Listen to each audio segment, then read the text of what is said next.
বাতিলের লড়াই আজকে নতুন নয়। বাতিল যখন বিশ্ব সম্রাট নমরুদের রূপ ধারণ করে এসেছিল, হক ইব্রাহিম খলিলুল্লাহ রূপ ধারণ করে এসেছে। বাতিল যখন মিশরের রাজাধিরাজ ফেরাউনের রূপ ধারণ করে এসেছে, হক মুসা কালিমুল্লাহ রূপ ধারণ করে এসেছে। বাতিল যখন আবু জাহাল, আবু লাহাব, উতবা, সাইবা, কিসরা, কাইসারের রূপ ধারণ করে এসেছে, হকের রূপ ধারণ করে এসেছেন ইমামুল আম্বিয়া খাতামুন নবী মুহাম্মদ মুস্তাফা সাল্লাল্লাহু আলাইহি ওয়াসাল্লাম। বাতিল যখন মুসালামাতুল কাজ্জাবের রূপ ধারণ করে এসেছে, হক সিদ্দিক আকবর আবু বকর সিদ্দিক রাদিয়াল্লাহু তাআলা আনহু রূপ ধারণ করে এসেছে। বাতিল যখন হাজ্জাজ বিন ইউসুফের রূপ ধারণ করে এসেছে, হক আব্দুল্লাহ ইবনে জুবাইরের রূপ ধারণ করে এসেছে। বাতিল যখন খলিফা মনসুরের রূপ ধারণ করে এসেছে, হক আবু হানিফা রূপ ধারণ করে এসেছে। বাতিল যখন খলিফা মুতাসিম বিল্লাহ রূপ ধারণ করে এসেছে, হক ইমাম আহমদুল হাম্বলের রূপ ধারণ করে এসেছে। বাতিল যখন তাতারিদের রূপ ধারণ করে এসেছে, হক আল্লামা ইবনে তাইমিয়ার রূপ ধারণ করে এসেছে। বাতিল যখন শাহ আল জুতি রূপ ধারণ করে এসেছে, হক ইমাম গাজালি রূপ ধারণ করে এসেছে।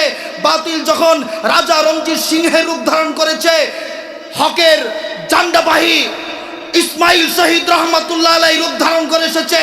বাতিল যখন গৌর গোবিন্দ রূপ ধারণ করে এসেছে, হক শাহজালাল ইয়ামানি রূপ ধারণ করে এসেছে। বাতিল যখন ইংরেজদের রূপ ধারণ করে এসেছে, হক শাহ আব্দুল আজিজ মুহাদ্দিস দেহলভী রূপ ধারণ করে এসেছে।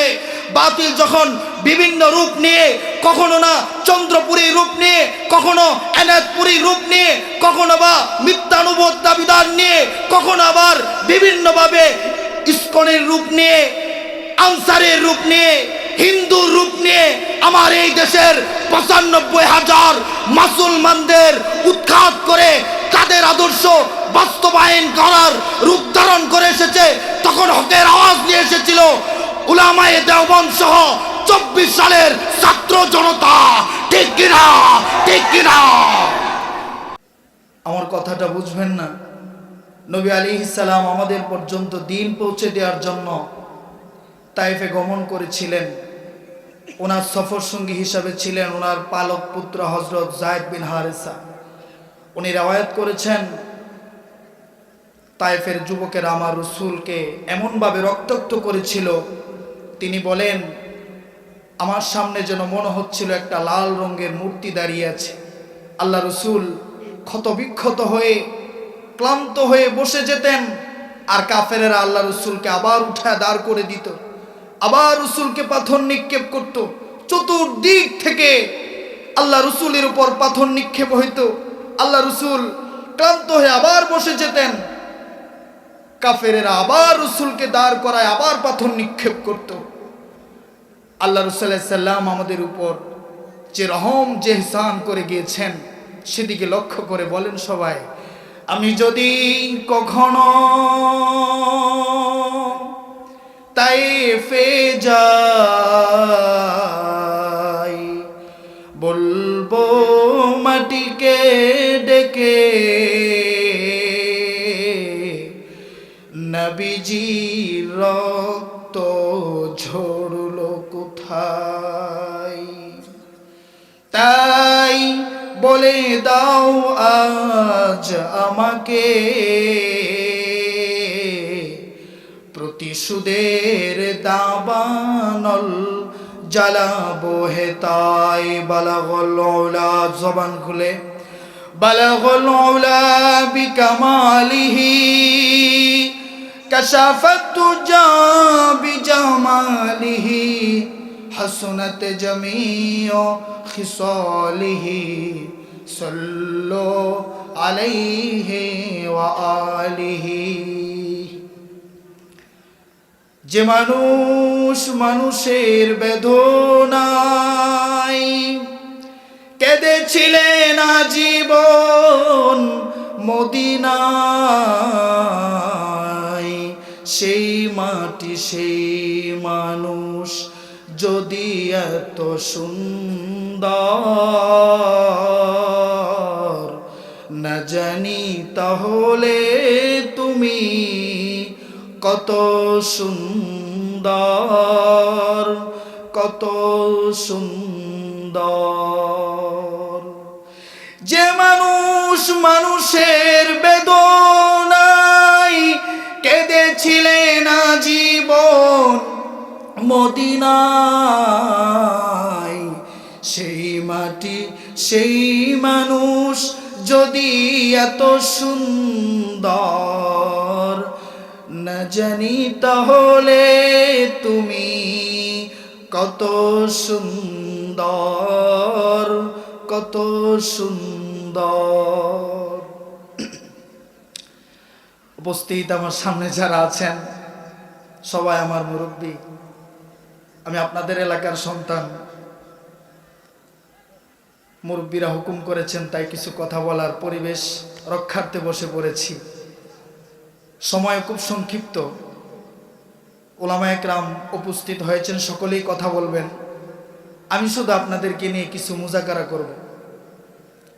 আমাদের সারা বাংলাদেশে প্রত্যেক দিন জরিপে জানা গেছে 29,000 মাহফিল হয়। নারায়ে তাকবীর বলেন। কত হাজার? 29,000। 56,000 বর্গ কিলোমিটারে যদি প্রত্যেক দিন 29,000 মাহফিল হয়, তাহলে গোটা বাংলাদেশের 1 ইঞ্চি মাটি বাকি নাই যেখানে আল্লাহ পাকের প্রতিধ্বনির আওয়াজ উঠে না। মাহফিল তো হচ্ছে আমাদের। আমি 1 সপ্তাহ ধরে গ্রামে আসছি, প্রত্যেক দিনেই হয়তো ডান থেকে না হইলে বাম, সামনে পিছনে প্রতিদিন মাহফিল হচ্ছে। আমাদের মুরব্বীরা বলেন এক সময় ছিল গানের যাত্রা হইতো, আর ওই জায়গাগুলা এখন ইসলামপন্থী হয়ে এখন কোরআনের আওয়াজ উঠতেছে। এতে আমরা খুশি না বেজা? খুশি হলেও আমাদের কিছু বাতিল চক্ররা আছে যারা আবার বাঁকা চোখে তাকায় থেকে কথা বলে, এত মাহফিল করে লাভ কি? আগের দিনে রূপবানের গান হইতো, এতে মানুষের হেদায়েত হয় নাই, মাহফিলগুলার থেকেও হেদায়েত হয় না। ওনার বলার কাইফিয়তটা যেমনই হোক, এখন আমি আমাকে প্রশ্ন করি, উনি যে কথাটা বললেন আগের দিনে রূপবানের গান হইতো আর এখন মাহফিল হয়, রূপবানের গানে যেমন মানুষ হেদায়েত পেত না, আজও মাহফিল থেকে মানুষ হেদায়েত পাচ্ছে না। আমি বলবো আপনার কথা মিথ্যা। যদি আমি ওনার কথাকে মিথ্যা করতে চাই, তাহলে এই মাহফিল থেকে যাওয়ার পরে আমি যখন এসেছিলাম তার চাইতে একটু হলেও ইসলামিক মাইন্ডে আমাকে আনতে হবে। যদি মাইন্ডে আমি না আনি, আলোচনা শোনার পরে আমি এখান থেকে চলে গিয়ে যখন আসলাম এশার নামাজ পড়ি নাই, এক অবস্থা ছিল। এখানে আসার পর যদি অবস্থা পরিবর্তন হয়ে ফজরের নামাজটাই না পড়ি, তাহলে ওনার কথা কিন্তু ঠিক হয়ে যাবে, প্রায় ঠিক হয়ে যাবে। বাতিল থাকবে, যুগে যুগে ছিল। বাতিল আসে অত্যন্ত শক্তিশালী রূপ নিয়ে, কিন্তু পলায়ন করে খুবই দুর্বল অবস্থায়। হকের আওয়াজ আসলে তখন আর বাতিল টিকতে পারে না। বাতিল ছিল, বাতিল আছে, বাতিল থাকবে। আমরা কামিয়াব যদি হকের সৈনিক হতে পারি। আমার নামাজ জানি না কেমন হয়, আমার কোরআন তেলাওয়াত বিশুদ্ধ কিনা জানি না, আমার রোজাটা কেমন হয় আমি জানি না, যাকাত তো আদায় করি কিন্তু ইখলাসের সাথে হচ্ছে কিনা, হজও মানুষকে দেখানোর জন্য হচ্ছে কিনা আমি জানি না, জান্নাতের জন্য আমার মালিককে খুশি করে পেলাম কিনা। কিন্তু যদি আমি হকের সৈনিক হয়ে যেতে পারি, কোরআনের বেইজ্জতি হলে আমি রুখে দাঁড়াবো, রসুলের সুন্নাহর খেলাফ কোনো কথা হলে আমি রুখে দাঁড়াবো। 56,000 বর্গ কিলোমিটারে যে দৈনিক 29,000 মাহফিল হচ্ছে, এগুলা কোরআন হাদিসের আলোচনা হয়। এখানের বিরোধিতা কেউ যদি করে, আমরা তার বিরুদ্ধে রুখে দাঁড়াবো। হতে পারে কিয়ামতের দিন আল্লাহ তাআলা বলবেন, আয় রে হক কোথায়, হকের সাথে কারা ছিলি, আয় আয় জান্নাতে চলে যা। বলতে পারেন না? হক বাতিলের লড়াই আজকে নতুন নয়। বাতিল যখন বিশ্ব সম্রাট নমরুদের রূপ ধারণ করে এসেছিল, হক ইব্রাহিম খলিলুল্লাহ রূপ ধারণ করে এসেছে। বাতিল যখন মিশরের রাজাধিরাজ ফেরাউনের রূপ ধারণ করে এসেছে, হক মুসা কালিমুল্লাহ রূপ ধারণ করে এসেছে। বাতিল যখন আবু জাহাল, আবু লাহাব, উতবা, সাইবা, কিসরা, কাইসারের রূপ ধারণ করে এসেছে, হকের রূপ ধারণ করে এসেছেন ইমামুল আম্বিয়া খাতামুন নবী মুহাম্মদ মুস্তাফা সাল্লাল্লাহু আলাইহি ওয়াসাল্লাম। বাতিল যখন মুসালামাতুল কাজ্জাবের রূপ ধারণ করে এসেছে, হক সিদ্দিক আকবর আবু বকর সিদ্দিক রাদিয়াল্লাহু তাআলা আনহু রূপ ধারণ করে এসেছে। বাতিল যখন হাজ্জাজ বিন ইউসুফের রূপ ধারণ করে এসেছে, হক আব্দুল্লাহ ইবনে জুবাইরের রূপ ধারণ করে এসেছে। বাতিল যখন খলিফা মনসুরের রূপ ধারণ করে এসেছে, হক আবু হানিফা রূপ ধারণ করে এসেছে।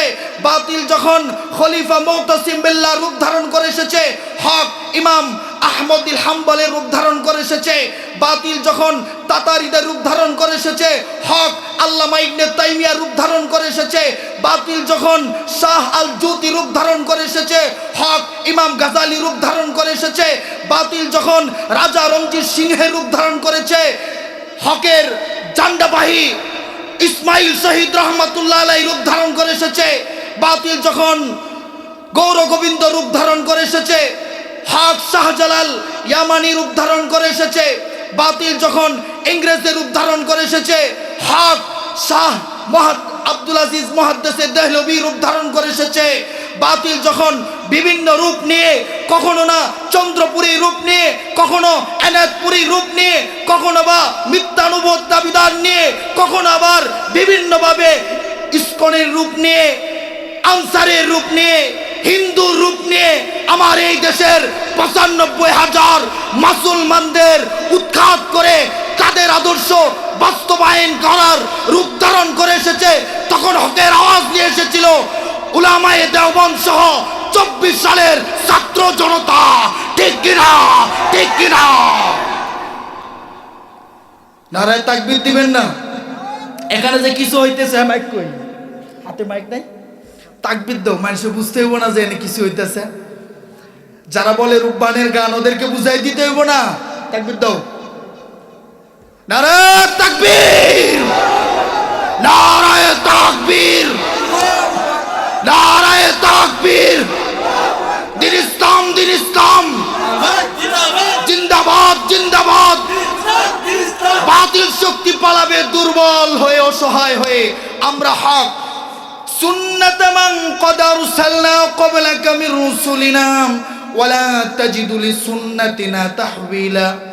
আয়াতের শেষ পর্যন্ত গিয়ে ওয়াকুল জাআল হক ওয়া যাহাকাল বাতিল ইন্নাল বাতিলা কানা যাহুকা। আল্লাহ বলেন হক আসছে, বাতিল নস্যাৎ হয়ে যাবে। অতএব আমি আলোচনা করলাম এই জন্য যে ভয়ের কোনো কারণ নেই। মাহফিলগুলা প্রতি বছর হবে। সুমাইয়া রাদিয়াল্লাহু তাআলা আনহু মহিলা মাদ্রাসা, এই মাদ্রাসা আমাদের গ্রামে হয়েছে। আমি শুনে অত্যন্ত খুশি হয়েছি। কয়েক বছর আগে এই দিক দিয়ে গেলাম, হঠাৎ করে বিল্ডিংটা দেখে একজনকে জিজ্ঞাসা করলাম, এই ঘরটা বিরান হয়ে পড়ে আছে। একজন বলল এটা মাদ্রাসা করতে চেয়েছিল অনেক দিন আগে। তখন তিনি বললেন মাদ্রাসা করলাম কিন্তু ছাত্র নাই, হুজুর নাই। আমি ওখানে দাঁড়ায় দোয়া করছি যে আল্লাহ, এখানে যদি মাদ্রাসাটা হয়ে যায়, আমার এলাকায় কত মানুষ মহিলারা আছে যারা ওযু জানে না, আল্লাহ তাআলার যে হুকুম বিধিবিধান মাসলা মাসাইল মহিলারা যেটা জানে না, আল্লাহ আশেপাশে এলাকারগুলা এখানে প্রতিষ্ঠান হইলে হয়ে যেত। আমি ওই ভূমিতে দাঁড়ায় দোয়া করছি, আর অনেকেই দোয়া করছেন, মাদ্রাসাটা হয়েছে। এটা আমরা খুশি না বেজার? আল্লাহ পাক এই মাদ্রাসাকে দাওরা হাদিস পর্যন্ত করার তৌফিক দান করেন। যারা এই মাদ্রাসায় অর্থ দিয়ে বুদ্ধি দিয়ে লেগে আছেন, আল্লাহ তাআলা কবুল করেন।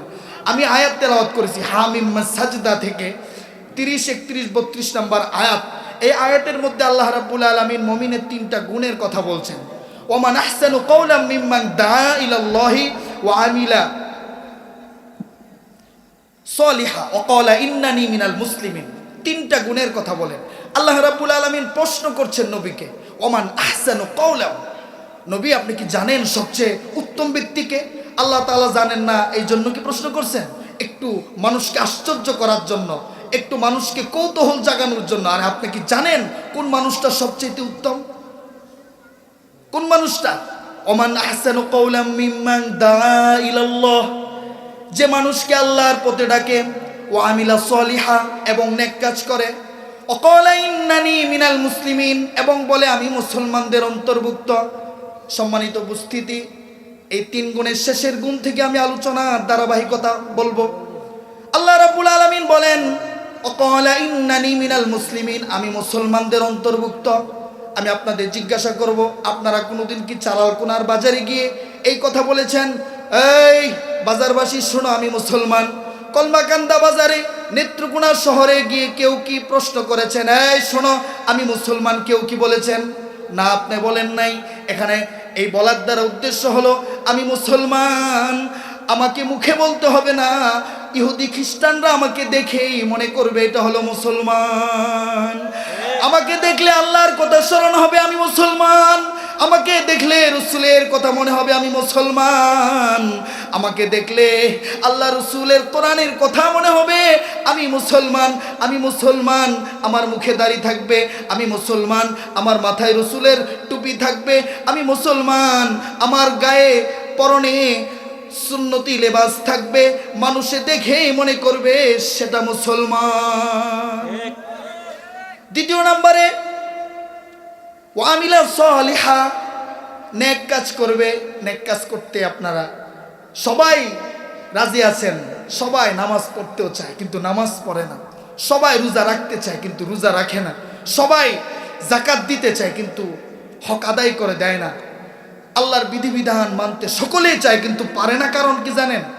পারে না কারণ হইল আল্লাহ রাসূল সাল্লাল্লাহু আলাইহি ওয়াসাল্লাম বলেছেন, আলা ইন্না ফিল জাসাদি মুদগা ইযা সালুহাত সালুহাল জাসাদু কুল্লু ওয়া ইযা ফাসাদাত ফাসাদাল জাসাদু কুল্লু আলা ওয়াহিয়াল কলব।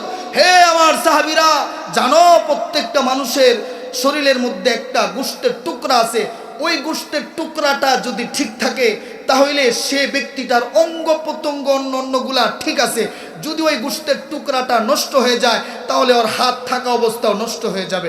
ওর চক্ষু ভালো কিন্তু কোরআন শরীফ পড়বে না, ওর কর্ণ ভালো কিন্তু ওয়াজ ভালো লাগবে না, কোরআন তেলাওয়াত ভালো লাগবে না, ওর জবান আছে এটা নষ্ট কারণ কোরআন পড়বে না। তাহলে কি হলো? আল্লাহ তাআলা বললেন নেকামল করতে চাইলে আমাদের যে জিনিসটা প্রয়োজন, আমাদের একটা কলব আছে। আমি একটা দৃষ্টান্ত দিলে আপনারা বুঝবেন। আমরা মাঝে মধ্যে অসুস্থ হয়ে আমার জ্বর হয়, ঠান্ডা হয়। জ্বর হইলে মিষ্টি মুখে দিলেও তিতা লাগে। পানি এত সুস্বাদু খাবার, সে পানিটাও তিতা লাগে। আসলে কি মিষ্টি তিতা হয়ে গেছে নাকি ওনার মুখেই তিতা হয়ে গেছে? আল্লাহ রাসূল সাল্লাল্লাহু আলাইহি ওয়াসাল্লাম বলেন, ও সাহাবীরা জানো জানো সেটা কি? আলা ওয়াহিয়াল কলব, সেটা হইল কলব। এই কলবে যখন জং ধরে যায়, আল্লাহ রসুল বলেন একটা গুনাহ যখন বান্দা করে তখন তার এই কলবের মধ্যে একটা রেখাপাত পড়ে, দুইটা করলে দুইটা, তিনটা করলে তিনটা, এভাবে গুনার যত পরিধি বাড়তে থাকে তার কলবে কালো দাগ লাগতে থাকে, লাগতে লাগতে এমন অন্ধকার হয়ে যায় আর ভালো কাজ ভালো লাগে না। আমার আগে যিনি আলোচনা করেছেন আলী আকবর হুসাইনি সাহেব, উনি মৃত্যুর কথা খুব আলোচনা করলেন। ওনার শুরু থেকে শেষ পর্যন্ত আলোচনার নির্যাস ছিল আমরা পৃথিবীতে কেউ বাঁচতে পারবো না। ওনার আলোচনার ইঙ্গিত থেকে আমি আলোচনা করছি, যখন থাকতে পারবো না কোথাও যেন চলে যেতে হয় তাহলে ওখানে কিছু নিয়ে যাওয়ার প্রয়োজন আছে না? আমি আপনাদের বলছি যে কিছু মুজাক্কারাতান আলোচনা হবে, সেই হিসাবে আমি 5টা আমলের কথা বলি আপনাদেরকে। আমার এই যে কলবটাতে মরিচা ধরে আছে, এই কলবটা একটু পরিষ্কার করার প্রয়োজন না? যদি কলবটা পরিষ্কার আমার না হয় তাহলে আমি কোরআন পড়তে পারছি না। যে রোজা তো আসতেছে, প্রতি বছর রোজা রাখবো বলে নিয়ত করি, কিন্তু মিস্টেক হয়ে 30 দিন চলে যায় রোজা রাখি না, তারাবি চলে যায় রাখি না। ও দোস্ত, ও আমার গ্রামবাসী, তুমি এভাবেই আছো, এভাবেই থাকবা। প্রতি বছর রোজা মাস আসবে কিন্তু তুমি থাকবা না, আমি থাকবো না। প্রত্যেক বছর আসবে। আমার হায়াতে যদি 60টা রমজান লেখা থাকে তাহলে অলরেডি 25টা চলে গেছে। এই যে একটা আসতেছে 26তম, আমি যদি কাজে না লাগাই তাহলে আমার এই 26তম যে রমাদান, যেটা আমার মাগফিরাতের কথা ছিল, মাগফিরাত পেলাম না, আমি ধ্বংস, আমার ধ্বংস অনিবার্য। আমার এই কলবটা পরিষ্কার যদি না করি ইবাদত করতে পারবেন না। এই কলব পরিষ্কার করার জন্য মানুষ যখন গুনাহে লিপ্ত হয়ে যায়, তার আগে আমি কথাটা বলছি, মানুষ যখন গুনাহে লিপ্ত হয় তখন মানুষ কি মনে করে জানেন? মানুষ 3টা কারণে গুনাহ করে। 1 নাম্বার, মানুষ মনে করে আমি গুনাহ করতেছি, আমাকে কি কেউ দেখতেছে? নাম্বার 2, মানুষ মনে করে আমি গুনাহ করতেছি, আমার সাথে কি কেউ আছে? নাম্বার 3, মানুষ মনে করে আমি গুনাহ করতেছি, আমারে ধরবে কে, আমাকে কে ধরে? আল্লাহ তাআলা তার এই 3টার প্রতি উত্তরে বলেন, বান্দা যখন গুনাহ করে আর মনে করে আমার সাথে কেউ নাই, তার প্রতি উত্তরে আল্লাহ বলেন, এই সাবধান, ওয়াহুয়া মাআকুম আইনামা কুনতুম, তুমি যেখানে যাও আমি তোমার সাথে আছি। বান্দা মনে করে আমার কেউ দেখে না। আল্লাহ তার প্রতি উত্তরে বলে, ইয়ালামু খায়িনাতাল আ'য়ুনি ওয়া মা তুখফিস সুদূর। আরে বেটা দেখি না মানে দেখিও জানিও তুই কি করতে চাস। আর মনে করে আমার কে ধরবে, আমার তো কোনো অভিভাবক নাই। আল্লাহ তাআলা বলে এই সাবধান, ইন্না আখযাহু আলীমুন শাদীদ, আমার ধরা কিন্তু বড় শক্ত ধরা। আমি ধরি না ধরলে কিন্তু ছাড়ি না, আমি ছাড় দেই, মানুষকে ছেড়ে দেই না। ইতিহাসের দিকে তাকায় দেখো, নমরুদকে ছাড় দিয়েছি ছেড়ে দেই নাই, ফেরাউনকে ছাড় দিয়েছি ছেড়ে দেই নাই, আবু জাহালকে ছাড় দিয়েছি ছেড়ে দেই নাই, উতবা সাইবা কিসরা কায়সারকে ছাড় দিয়েছি ছেড়ে দেই নাই, খলিফা মনসুরকে ছাড় দিয়েছি ছেড়ে দেই নাই, মুতাসিম বিল্লাহকে ছাড় দিয়েছি ছেড়ে দেই নাই, ইংরেজদেরকে 200 বছর রাজত্বের ক্ষমতা দিয়ে ছাড় দিয়েছি ছেড়ে দেই নাই, আরো যারা তোমাদের চোখের সামনে ছাড় দিছি ছেড়ে দেই নাই।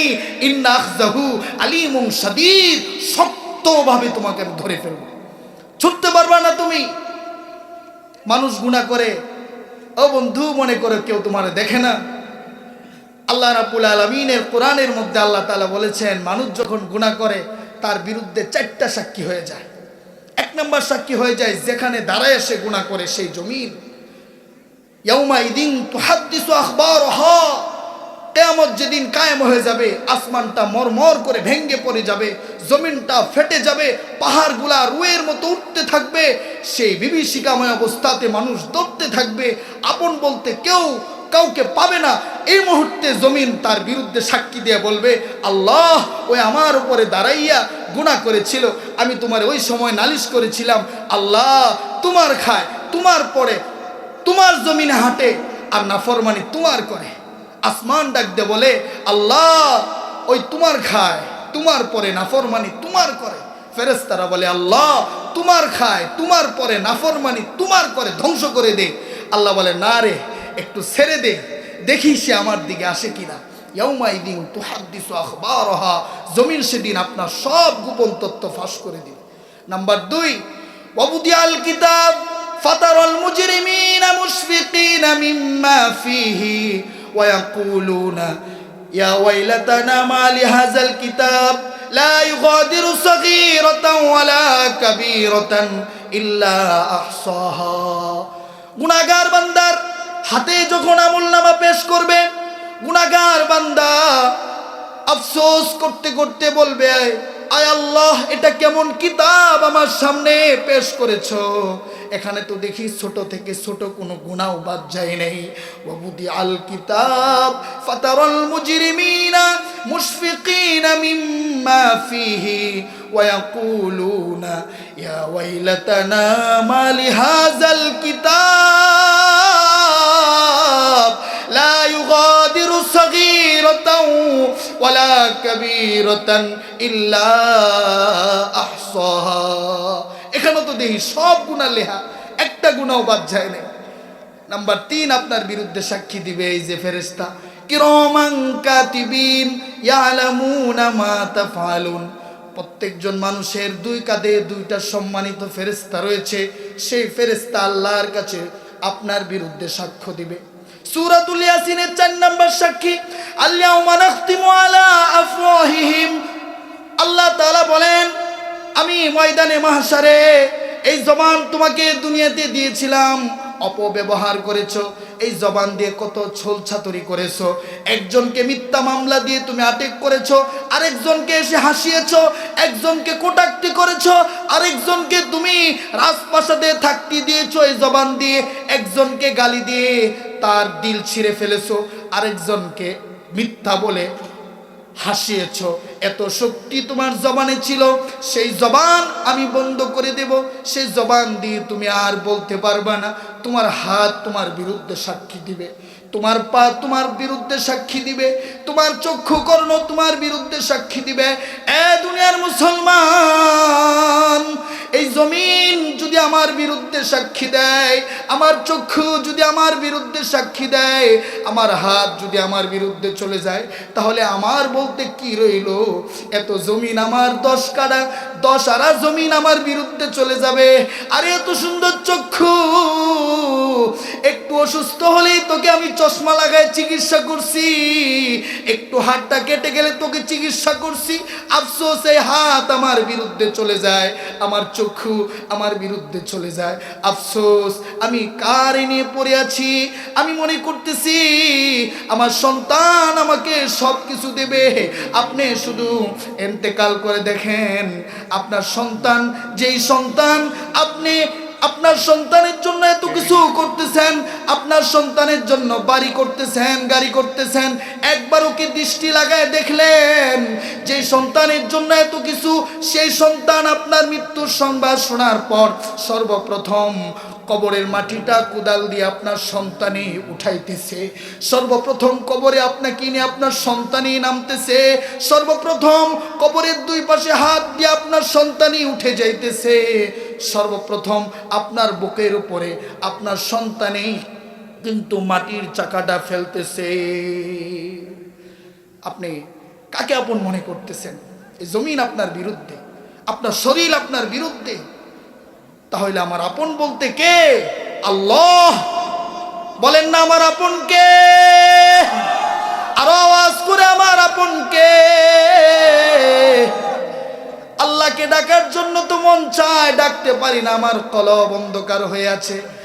এই কলবকে পরিষ্কার করার জন্য একটা আমল বলি। আল্লাহ রাব্বুল আলামিন সূরাতুল আহজাবের মধ্যে বলেন, তিনটা আমল করলে আত্মা পরিষ্কার হবে। উতলু মা উহিয়া ইলাইকা মিনাল কিতাব। ও নবী, আপনার আত্মার পরিশুদ্ধতা চাইলে আপনার উপরে যে কোরআন অবতীর্ণ করা হয়েছে সে কোরআন আপনি তেলাওয়াত করুন। সে কোরআন আমি কি পড়তে জানি, সে কোরআনকে আমি শুনতে ভালোবাসি। আমাদের পূর্বের বুজুর্গদের মধ্যে এমনও পাওয়া যায় যারা কবরে চলে গেছেন তাও কোরআন তেলাওয়াত করে, কবরে চলে গেছেন তাও তেলাওয়াত শোনার আগ্রহ পেশ করে থাকেন। থানো ভবনের তিনজন শ্রেষ্ঠ আল্লাহর ওলি ছিলেন, তন্মধ্যে একজন হাফেজ জনেম শহীদ। ওনার ইন্তেকালের পর ওনার কবরের পাশে কেউ গিয়া কোরআন তেলাওয়াত শুরু করছে, অমনি কবরের ভিতর থেকে আওয়াজ আসছে, এই থাম বেটা, কোরআন আমার এখানে পড়ার দরকার নাই, মাই শহীদ হু, মাই হাফেজ হু, মাই জিন্দা হু, মাই কোরআন তেলাওয়াত কর রাহা হু। এই বেটা, আমার এখানে কোরআন তোর পড়তে হইব, আমি শহীদ, আমি জীবিত, আমি কোরআন পড়তেছি। কোরআন পড়না আফজল হাই ইয়া সুন্না আফজল হাই? আরে কোরআন পড়া উত্তম নাকি কোরআন শোনা উত্তম? আমি পড়তেছি, অন্য জায়গায় গিয়ে শোনা। এমন আকাবির আমাদের আছেন কবরে চলে গিয়েও তেলাওয়াত করে, আর আমরা তো তেলাওয়াত জানি না। আবার মসজিদে ইমাম সাহেব একটু লম্বা কেরাত ধরলেও আমার বিরক্তি ভাব চলে আসছে। এমন আল্লাহর ওলি পাওয়া যায় যারা কবরের তেলাওয়াত শুনতে আগ্রহ পেশ করে থাকেন। মিশরের একজন হাফেজ ছিল, হাফেজ আব্দুল খালেক মিসরি। মিশরের মানুষের এখনো পর্যন্ত খুব সুন্দর তেলাওয়াত। একজন হাফেজ ছিল, খুব ভালো তেলাওয়াত, কিন্তু বেচারা 6 মাস যাবৎ পেটে ব্যথা ভালো হয় না। একজন পরামর্শ দিল, খালেক, ওই জায়গায় একজন আল্লাহর ওলির কবর আছে, যদি সে আল্লাহর ওলির কবরের পাশে গিয়া কোরআন তেলাওয়াত করো, হয়তোবা আল্লাহ তোমার পেটের ব্যথা ভালোও করতে পারেন। খালেক মিস্ত্রি ভাবলো পরামর্শটা মোটামুটি খারাপ না। আল্লাহর ওলির কবরের পাশে দাঁড়াইয়া হাফিজ আব্দুল খালেক মিস্ত্রি 30 পারা কোরআন খতম করে আল্লাহর ওলির কবরের পাশে দাঁড়াইয়া হাত উঠিয়ে বলতেছে, ওগো আল্লাহর ওলি, মুসলমান হিসাবে জানি আল্লাহর ওলিরা মৃত্যুবরণ করে না, এটাও জানি তুমি আমাকে ভালো করতে পারবে না, মন্দও করতে পারবে না, তবে তোমার কবরের পাশে 30 পারা কোরআন খতম করেছি, তার কারণ হলো তোমার সাথে আমার মাহবুদের সম্পর্ক ভালো। ওগো আল্লাহর ওলি, আমার পেটের ব্যথা যদি ভালো হয় খুশি হব, বেশি বেশি করে প্রাণ ভরে প্রভুর ইবাদত করব। কিতাবের মধ্যে লেখে মোনাজাত কমপ্লিট করার পর দেখে পেটের ব্যথা কমবে দূরের কথা, আগের চেয়ে আরো বেশি বেড়ে গেছে। আবার কষ্ট করে খালিক মিসরি 30 পারা কোরআন খতম করে আবার হাত উঠে দোয়া করে, ওগো আল্লাহর ওলি, মুসলমান হিসাবে জানি আল্লাহর ওলিরা মৃত্যুবরণ করে না, এটাও জানি তুমি আমাকে ভালো করতে পারবে না, মন্দও করতে পারবে না, তবে তোমার কবরের পাশে 30 পারা কোরআন খতম করেছি, কারণ হলো আল্লাহর সাথে তোমার সম্পর্ক ভালো, তাই আমার পেটের ব্যথা যদি ভালো হয় খুশি হব, বেশি বেশি করে প্রাণ ভরে প্রভুর ইবাদত করব। কিতাবে আসছে মুনাজাত কমপ্লিট করার পর দেখে পেটের ব্যথা কমবে দূরের কথা, আগের চাইতে আরো বেশি বেড়ে গেছে। মিশরের মানুষ একটু কড়া কিসিমের পাশের জঙ্গল থেকে 3টা বেত কেটে এনেছে। আর 5 মিনিট আছে। পাশের জঙ্গল থেকে 3টা বেত কেটে এনেছে। 3টা বেত দিয়ে আল্লাহর ওলির কবরের পাশে দাঁড়াইয়া এত জোরে জোরে 3টা আঘাত করেছে, এক একটা আঘাতের চোটে বেতের সঙ্গে মাটিগুলা ছা দিলে ছড়িয়ে পড়বে। মারতেছে আর যাচ্ছে, বলছে এতদিন জানতাম আল্লাহর ওলিরা মৃত্যুবরণ করে, আজকে থেকে জেনে গেলাম আল্লাহর ওলিরা মরে যায়। কিতাবের মধ্যে লেখে 6 মাস যাবত হাফেজ খালেক মিস্ত্রির চোখে ঘুম নাই। হঠাৎ করে আজকে ঘুমায় যায়, ঘুমের ঘরে স্বপ্ন দেখে একটা পাহাড়ি গিরিপথ দিয়ে যাচ্ছে। হঠাৎ করে পিছন থেকে কে যেন ডাক দিয়ে বলছে, এই খালেক দাঁড়া। দাঁড়াবার ক্ষমতা তোর নাই, এই দেখ তুই আমার পেটে 3টা আঘাত করে কি করে দিলি। খালেক মিস্ত্রি বলেন, আমি আল্লাহর ওলির পায়ে পড়ে গেলাম। ওগো আল্লাহর ওলি, এই যে দেখেন পিঠটা আমি পেতে দিলাম, যা শাস্তি মনে চাই তাই দেন, তথাপি আপনি আমাকে মাফ করবেন। আল্লাহর ওলি ডাক দে বলে, খালেক রে, এত মিষ্টি তেলাওয়াত আমি জীবনে শুনি নাই। তুই যখন আমারে এক খতম শুনাইলি রে খালেক, আমার তৃপ্তি মিটে নাই। ভাবলাম তুই আমার আরেকটা তেলাওয়াত শোনাবি, আরেক খতম শোনালি, আমার তৃপ্তি মিটে নাই। ভেবেছি তুই আমার আরেকটা খতম শোনাবি, শুনাইলি না। এরকম আঘাতের পর আঘাত তুই করে দিলি। খালেক মিস্ত্রি ডাক দে বলেন, আল্লাহর ওলি আপনি আমাকে শাস্তি দেন, আমি আপনার শাস্তি মাথা পেতে মেনে নেব। আল্লাহর ওলি বললেন, খালেক রে, আমার সঙ্গে কথা দে, যতদিন পৃথিবীতে বেঁচে থাকবি প্রতি মাসে মাসে আমার কবরের পাশে গিয়ে এক কোরআন খতম করবি,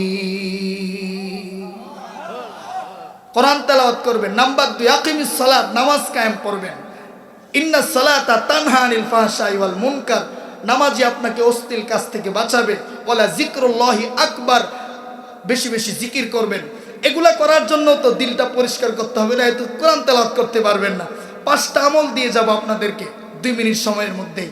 1 নাম্বার, আপনি মৃত্যুর কথা স্মরণ করবেন, দিনে হোক অথবা রাতে হোক, যে কোনো একটা একা জায়গায় গিয়া আপনার মাথার উপর একটা কাপড় দিয়ে নিজে নিজে ভাববেন আমার ইন্তেকাল হয়ে গেছে, পুরা গ্রামবাসী আমাকে দেখার জন্য আসতেছে, আমার ইন্তেকালের খবর শুনে কেউ বাঁশ বাগানে চলে গেছে বাঁশ কাটতে, কেউ কাপড়ের দোকানে গিয়ে কাপড় কিনতে চলে গেছে, কেউ পানি গরম করতে চলে গেছে, আমার লাশ চকলেটের মতো পেঁচায় ফেলছে।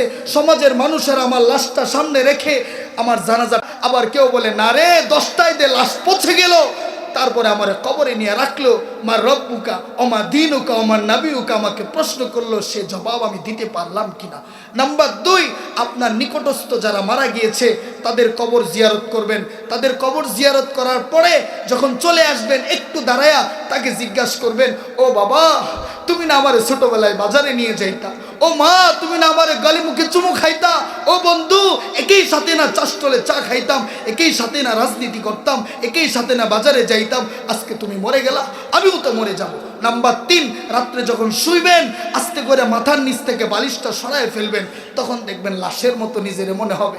নাম্বার 4 হইল, ভুল কইরা একটু কষ্ট করে একদিন তাহাজ্জুদের একটু উঠবেন, উঠে ভালো করে ঘষে মেজে উজু করে 2 রাকাত নামাজ একটু কষ্ট করে পড়ে শুধু 2 ফোঁটা চোখের পানি ছেড়ে দিবেন, আপনার দিল পরিষ্কার হবে। নাম্বার 5 হইল, একটু কষ্ট করে নফসের বিরুদ্ধে চলে যাবেন, গান শুনতে মন চাইতেছে একটু কষ্ট করে বেঁচে থাকবেন, মাহফিলে যাইতে মন চাচ্ছে না একটু কষ্ট করে চলে আসবেন। এই 5টা আমল করলে দেখা যাবে আপনার দিল পরিশুদ্ধ হবে, নেক আমল করার তৌফিক হবে।